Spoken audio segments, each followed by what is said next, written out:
what's up, guys? This is SM here again. I'm with Maut from NA Dota, a good friend of ours. He's helped us out in several events. He's on Dota Insight all the time. Just real quick, what do you think of the event so far? I mean, I think it's amazing. Honestly, like, just the atmosphere inside the hall, just the people that you get to meet. You know, I really didn't know that many people from NA Dota, you know, before I came to this event. And it was just so nice to meet with everybody. And on top of that, just so many great games. And it's just such a cool thing to be a part of when you really look at, you know, the grand scheme of things. So, do you think Valve was really prepared for how big it was going to be this year? I think they did a really good job. Honestly, I think they did an excellent job preparing for it. I mean, you could see last year I heard there was a lot of kind of shenanigans happening, but they got this controlled environment now. Right. They've got, you know, the crowd under control. Everybody is just having a good time. They've got so much production value, by the way. It's absolutely insane. Fantastic stuff, really. So I got to hand it to Valve. I mean, they're doing a great job with this tournament. So, yeah, I agree. And you know, you guys are obviously NA Dota, North American Dota. Obviously, everything right now kind of is mostly taking place on the West Coast.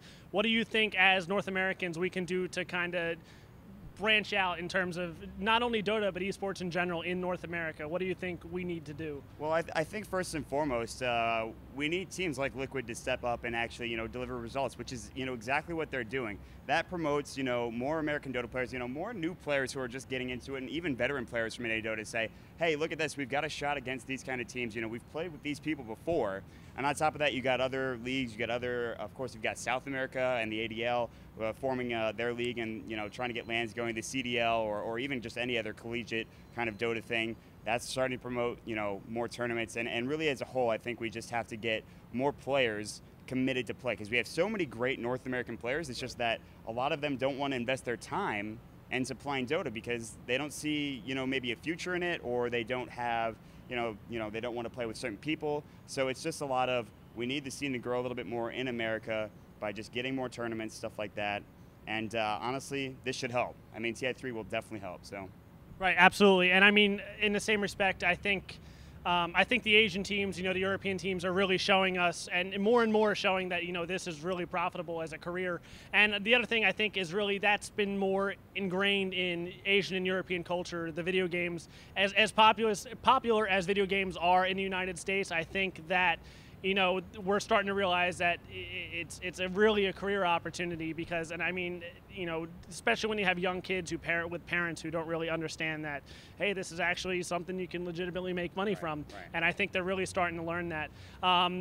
What have you thought about the competition so far? Who you rooting for? Well, I mean, I gotta root for Liquid, honestly. I Right. think, I mean, I'm wearing an NA Dota shirt here. I gotta root for Liquid, and I mean, last night's game against LGDCN was just, it was such a high point. I think for all of us with NA Dota, it was just so exciting to watch. I know all of us were sitting and cheering. We got the NA Dota section going. We got our own flags going. So I'm rooting really for Liquid, but I also, there's a couple other teams that I'm really interested in seeing and doing well. Of course, DK. A lot of people will be like, oh my God, he's rooting for DK. But at the same time, you know, Burnings last year before he retires, also just a great team in general. You know, I got to say, I love Navi and I love Alliance, but, you know, they've done really well over the past. I think, you know, it's time for somebody new to step up, whether that's, you know, American, whether that's Chinese, doesn't matter. So I like rooting for the underdogs, kind of, if you understand what I'm saying. So. No, I absolutely agree. And I really think Liquid has a shot at it. I mean, I think we might have to see him go up against, you know, more of a powerhouse like Alliance soon. And I think it's largely dependent on a game that's literally happening as we speak. DK and Alliance are in Game 3 of a best-of-3 right now.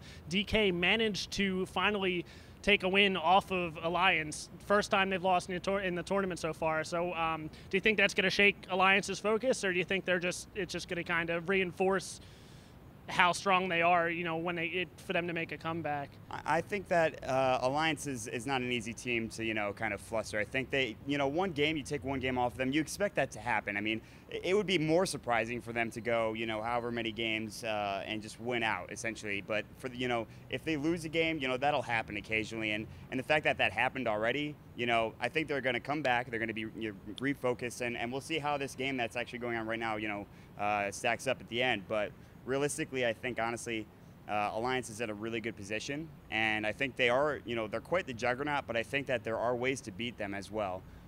So we will have to see how this next game goes, how the rest of the tournament goes in general, but, you know, I'm definitely looking forward to it. It's been a lot of fun so far, so. Absolutely, and I think Valve has done a tremendous job. The competition this year is incredible. I think things were a little bit one-sided the past few years of this tournament, Right. but I really think it can go any way this year. Right. Would you agree? Yeah, absolutely. I think that, I mean, there's just so much.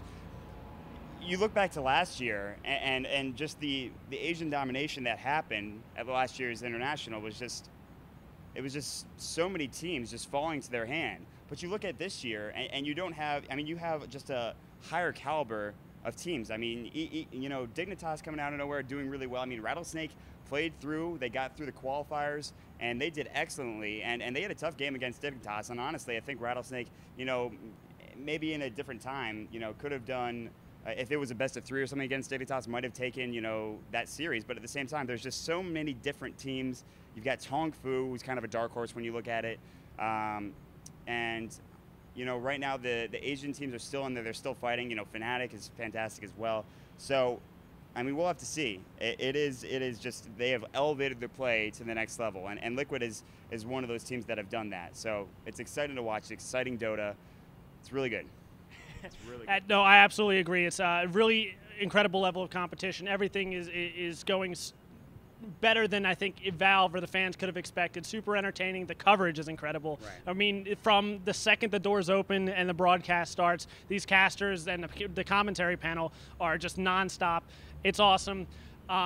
Where do you think, I guess, to close on a looking towards the future, what's in store for NA Dota? What's in store? What do you, for really Dota in general, right after the international? What do you think's going on? What's the next step working towards next year? I think a lot of the teams are going to maybe just try to reconfigure their roster, maybe just reshuffle a little bit, see how you know who's going where, essentially, what new teams sprout up. And after that happens, we'll see a lot more leagues pop up. We'll see a lot more prize pools for those leagues pop up. And we'll see, hopefully, a lot more tournaments, especially in the American scene. And even in the Asian scene, because there's really not that many. There's big prize pools for the Asian tournaments that happen, but they don't have that many competition. You know, like, they're not up against the Europeans that as often, or the North Americans as often. So hopefully we get, you know, more global tournaments. And we see just, obviously, more teams in general, because let's be honest, you know, Dota's growing, so we got to see more teams, and I'm really looking forward to it. It's going to be fun. Awesome. Great insight. Thank you for your time, Maut. Keep enjoying the tournament, and back to you guys.